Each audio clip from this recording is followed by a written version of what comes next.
morning, Shafina. Good morning, sir. Okay, Shafina, let's speak some English sentences. I will ask you in Marathi, you translate it in English, okay? Speak loudly. मोठ्यानं बोल. ठीक आहे? वेळ सर्व काही बदलते. Time changes everything. पैसे काही झाडावर उगवत नाहीत. Money doesn't grow on tree.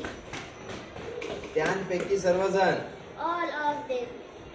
मला तुझं समजलं नाही. I didn't get you. ते ठिकाण मागेच गेलं. That place is left behind. मनावर घेऊ नकोस. Don't take it to heart. तू ऐकत आहेस की नाही? Are you listening or not? आम्ही एकमेकांना ओळखतो. We know each other.